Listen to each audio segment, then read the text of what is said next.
शिक्षक साथियों नमस्कार। शिक्षक साथियों, टीईटी अनिवार्यता मुद्दे से जुड़े हुए एक महत्वपूर्ण विषय पर आज मैं आप सभी के साथ चर्चा करना चाहता हूं। साथियों, 2017 में जो अमेंडमेंट आया था उसमें क्या कुछ बातें कही गई थी, आज इस वीडियो के माध्यम से हम समझने का प्रयास करेंगे और साथियों उस अमेंडमेंट के निष्कर्ष को आप सभी के साथ साझा भी करेंगे इस महत्वपूर्ण वीडियो में। लेकिन साथियों उससे पहले यदि आप हमारे चैनल पर नए आए हैं तो प्लीज़ चैनल को सब्सक्राइब कर लें और बेल आइकन को भी प्रेस कर लें। और हाँ साथियों, आपसे एक विनम्र विनती है कि वीडियो को ज़्यादा से ज़्यादा अपने शिक्षक साथियों तक शेयर ज़रूर करें। तो चलिए साथियों शुरू करते हैं आज का यह सेशन। शिक्षक साथियों, आपको बता दें कि 1 सितंबर 2025 को सुप्रीम कोर्ट ने जब यह आदेश दिया कि हमारे ऐसे शिक्षक जो बिना टीईटी की अपनी सेवा दे रहे हैं उन सभी को 2 वर्षों में टीईटी पास करना अनिवार्य होगा, अन्यथा उन सभी को अपनी नौकरी से हाथ धोना पड़ेगा। तो शिक्षक साथियों, उस स्थिति में अधिकांश जितने भी हमारे बुद्धिजीवी वर्ग के थे उन सभी ने कहा कि अमेंडमेंट 2017 में जो हुआ था उसी के आधार पर इस आदेश को देखा जा रहा है। शिक्षक साथियों, आरटी एक्ट 2009 में जब हमारा बना था, इसके बाद 23 अगस्त 2010 से जब इसे लागू कर दिया गया, साथियों तब से ही इसमें लगातार संशोधन होते आ रहे हैं। साथियों, सरकार ने एनसीटीई ने इसमें 2017 में एक अमेंडमेंट किया और जिसके आधार पर यह कहा जा रहा है कि देश भर के ऐसे शिक्षक जो टीईटी पास नहीं हैं उन सभी को टीईटी पास करना अनिवार्य होगा, क्योंकि इसका अमेंडमेंट 2017 में हो चुका है। तो साथियों उसी 2017 अमेंडमेंट के एक पत्र को हम आप सभी के साथ यहाँ साझा करने वाले हैं। यानी उस अमेंडमेंट में क्या क्या चीज़ें लिखी गई हैं वो सारी चीज़ें मैं आप लोगों के सामने इस वीडियो के माध्यम से बताने वाला हूँ। आइए शिक्षक साथियों, इस पत्र के आधार पर ही आगे का विश्लेषण हम शुरू करते हैं। शिक्षक साथियों, आप देखिएगा कि यह पत्र मानव संसाधन विकास मंत्रालय भारत सरकार के द्वारा 3 अगस्त 2017 को जारी किया गया था। साथियों यह पत्र प्राथमिक स्तर के जो अप्रशिक्षित सेवारत शिक्षकों के लिए प्रशिक्षण से संबंधित है। साथियों आप ध्यान दीजिए, यह जो पत्र है यह भारत सरकार के अंतर्गत मानव संसाधन विकास मंत्रालय का पत्र है। 3 अगस्त 2017 को जारी किया गया था और इस पत्र में ही कहा गया था कि यह अनट्रेंड टीचर के लिए, यानी जो हमारे सेवारत शिक्षक हैं और जो अनट्रेंड हैं उनके लिए यह पत्र जारी किया गया है।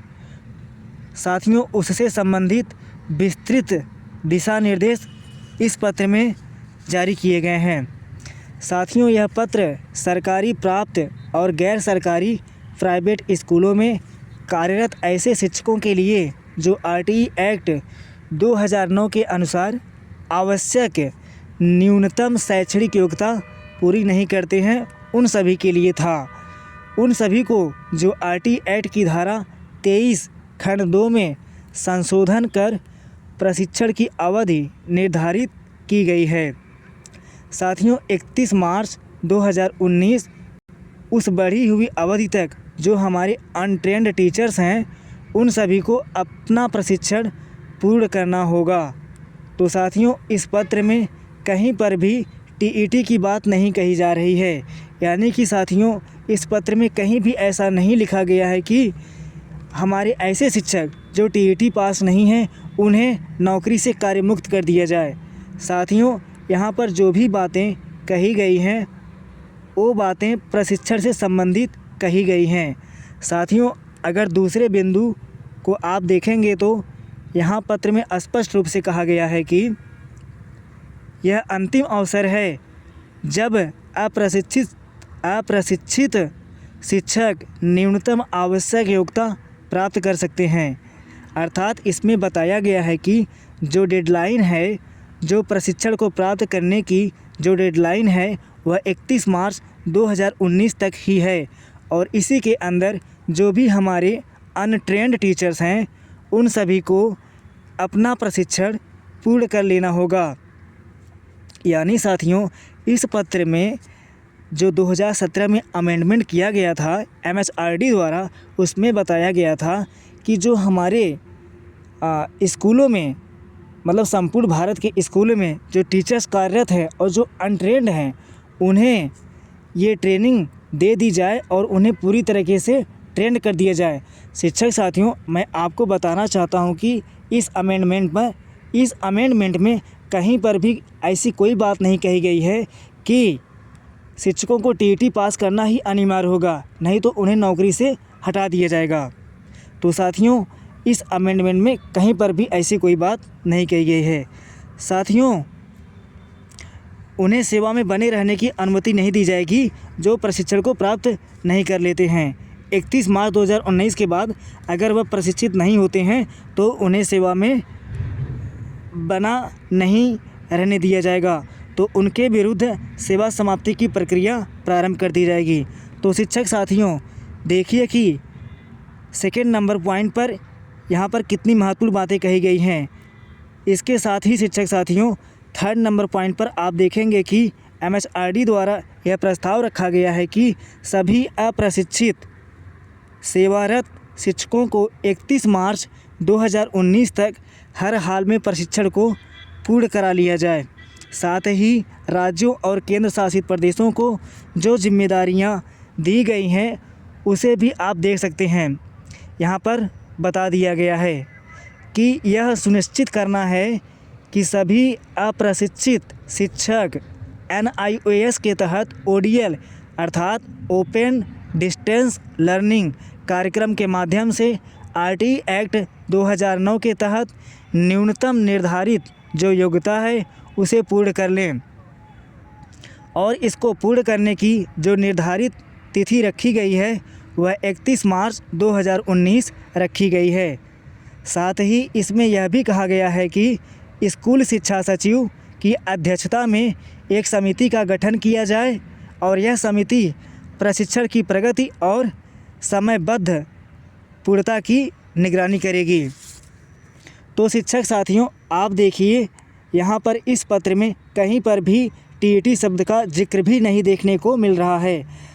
आप देखिए पूरे पत्र में जो बातें हो रही हैं वो केवल और केवल अनट्रेंड टीचरों के लिए हो रही हैं। साथियों, सभी ऐसे टीचर्स जो सेवा में हैं और किसी प्रकार का प्रशिक्षण नहीं प्राप्त किए हैं, यानी प्रोफेशनल प्रशिक्षण नहीं प्राप्त किए हैं, तो उन सभी को प्रशिक्षण प्राप्त करवाना 31 मार्च 2019 के पहले। यही सारी बातें इसमें लिखी गई हैं। अब साथियों, यहाँ पर कौन ऐसे शिक्षक हैं जो प्रशिक्षण नहीं प्राप्त किए हैं, उसके बारे में अगर हम बात करें तो आप ध्यान दीजिएगा कि जो हमारे ऐसे शिक्षक जो RTE एक्ट के पहले नियुक्त हुए थे, मृतक आश्रित शिक्षक जो किसी प्रकार की कोई प्रशिक्षण की योग्यता नहीं रख रहे थे, उनके लिए यह कहा गया है कि उनको ODL साथियों यानी ओपन एंड डिस्टेंस लर्निंग कार्यक्रम के तहत प्रशिक्षण की योग्यता पूर्ण करवा ली जाए। तो शिक्षक साथियों, मैं आपको बताना चाहता हूं कि इस पूरे जो पत्र है 2017 का जिसमें अमेंडमेंट हुआ था, इसमें कहीं भी TET का जिक्र नहीं किया गया है कि अगर कोई शिक्षक TET नहीं पास करता है तो उसे नौकरी से निकाल दिया जाए।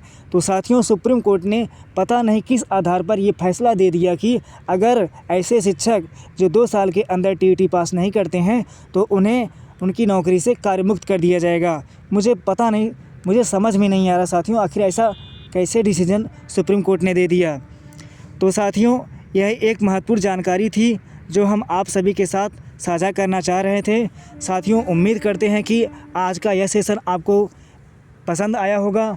अगर शिक्षक साथियों आज का यह सेशन आपको पसंद आया है तो प्लीज़ वीडियो को ज़्यादा से ज़्यादा अपने शिक्षक साथियों तक शेयर करें और हाँ शिक्षक साथियों, अगर आप वीडियो को पहली बार देख रहे हैं तो प्लीज़ वीडियो को यानी चैनल को सब्सक्राइब कर लें और बेल आइकन को भी प्रेस कर लें, जिससे अगर भविष्य में मेरे द्वारा कोई वीडियो बनाया जाता है इससे संबंधित तो सबसे पहले आपके पास जानकारी पहुंचे।